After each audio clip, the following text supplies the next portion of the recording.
something you all want to talk about, so I will do that. I will shift gears, but I'd rather kind of move into it if I That's can. fine.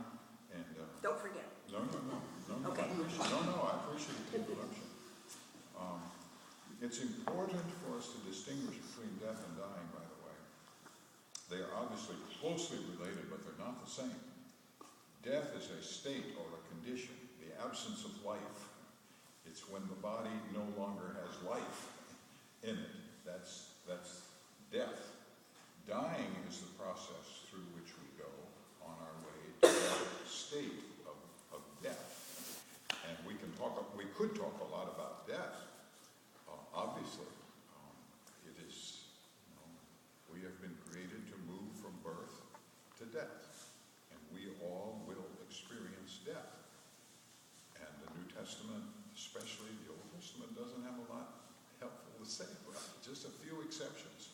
In the book of Job, I know that my Redeemer lives and I will see, and so on like that.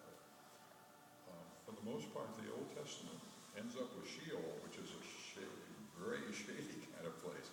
The Christian New Testament is filled with this vibrant awareness of the fact that's rooted in Christ's resurrection, that there is a life for us in that state of absence of human life, of body life. There is a life for us. And that's another whole huge field to talk about itself. We do a lot of crazy thinking there too, though. All these things, what it's going to be like there and so on. In this morning's paper, I can confess this in front of the rector and get absolution maybe. Even on Sunday morning, I often skim the sport pages. Is there something happening? Do you often ring bells around here? Not till church time. That's what I thought. Yeah. Mm-hmm. Don, do you know anything about the sound?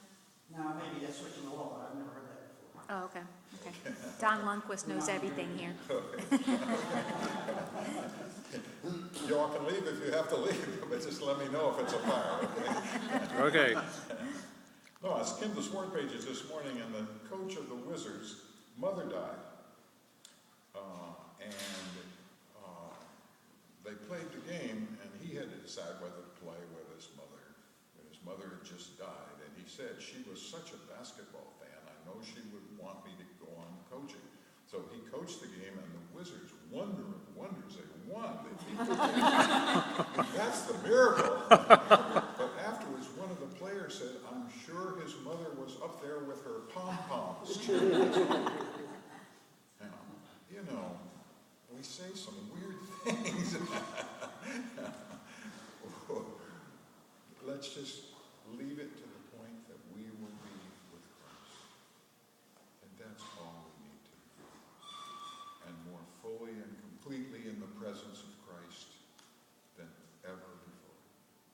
Henry Nouwen was a great writer, scholar, professor at Harvard and Yale, gave it up to become part of a community of disabled people.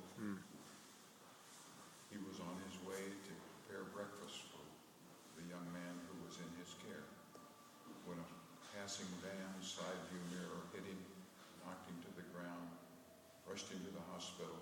He was dying, they thought. Summoned his family and everyone. And he had an experience when he was dying, actually. And he didn't die.